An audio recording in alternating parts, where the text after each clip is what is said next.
Hi, welcome to our September update. This is Blue Dog Antiques in Connecticut. Weather's starting to change a little bit. Leaves are starting to fall. It's very pretty up here right now. Starting off with a game board that came from right around the corner. I love the wear and patina on this. You could tell that this was handled and played with many, many times. And it does have a Parcheesi board on the back as well. Really gutsy looking mustard shelf, best crispy dry mustard paint, wonderful dental molding, 48 inches long. You could put this anywhere. It's a very pretty thing. This is a framed piece of a wallpaper box on the large size wallpaper box, Grand Canal, which you can look up in the Shelbourne Museum book.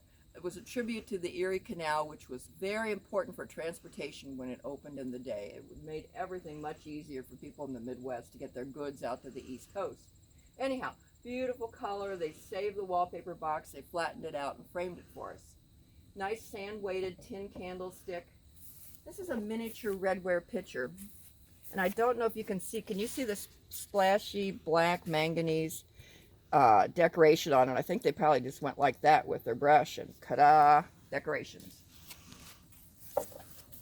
Remove your hat, please, back when it really mattered. And the decoration, the hand graining on the frame is really nice. It's a trio of little watercolors. This is to Susan, this is to my aunt. But look at the workmanship, so beautiful.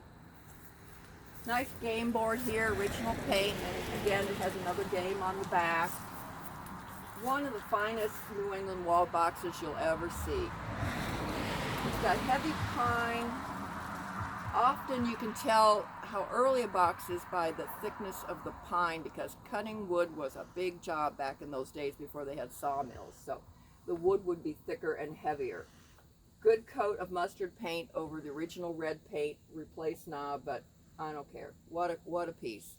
And then we got a great, these are called shaved maple brooms. The reason they're called shaved maple brooms is, if you can see here where they chop down, they would whittle the wood down here and chop it right into this block here.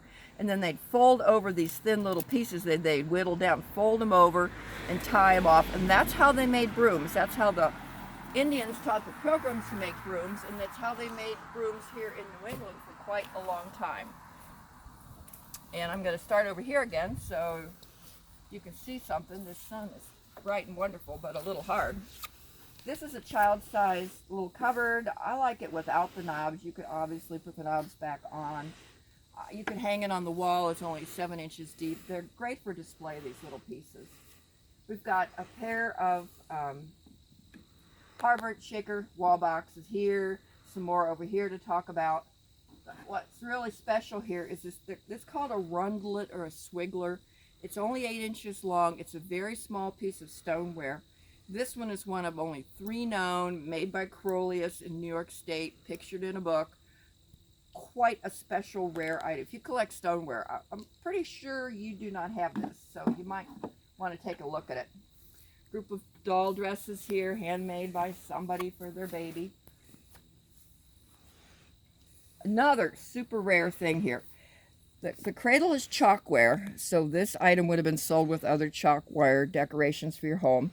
The little doll is wax over wire. She has the remains of her silk dress. Her head turns. Look at her tiny feet.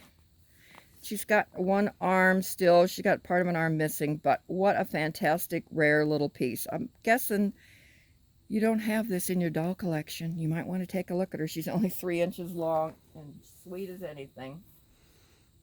Here are the rest of those shaker boxes. This one's brown with a nice crispy brown paint. This one says Hingham stamped on the top, which is the town wherein they made quite a few of these shaker boxes.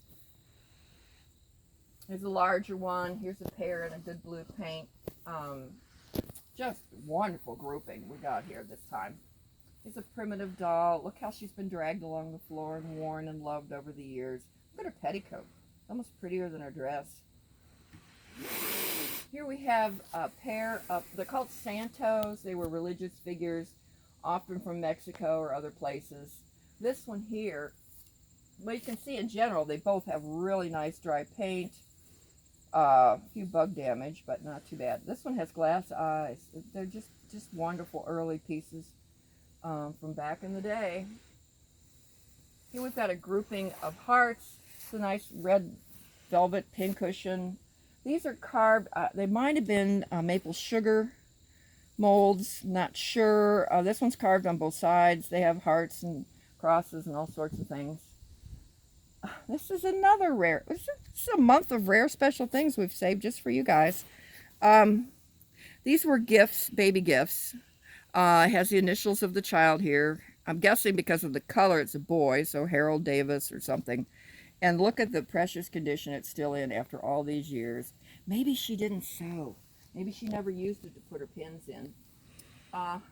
Another rare thing. It's yellowware, but it's only 2 inches tall. And look at the Bennington decoration, complete all the way around and very, very nice condition. Don't guess it was ever really used.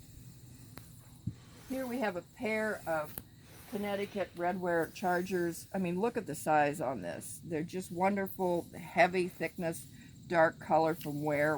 And this deep color, you don't get it for less than, like, I don't know, 100 years of use and wear. They're closer to 200 years old, but, you know, I don't think people use these anymore, actually, to cook in. Let's go around the back here. This is the best, probably an anniversary 10-piece.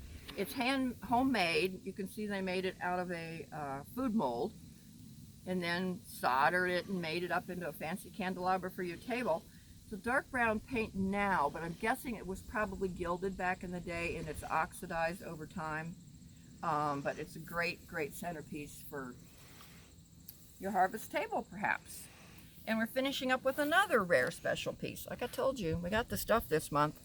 The fabric that covers this box is called Blue Resist. It was a type of dyeing where they put wax on the white parts and then they dye it indigo blue. This was printed in the United States right after we kind of secretly, in competition to the French, learned how to make indigo dyes and started dyeing and printing our own fabrics here at home. Whether this piece of fabric particularly was made in the United States or in France, I cannot guarantee you. But I can tell you the wallpaper inside is in English, and it talks about the news from over in Europe, so it's pretty interesting. Original wrought iron hardware, original brass hardware, original leather hinges, original everything. Just a great piece. Thanks so much for stopping in.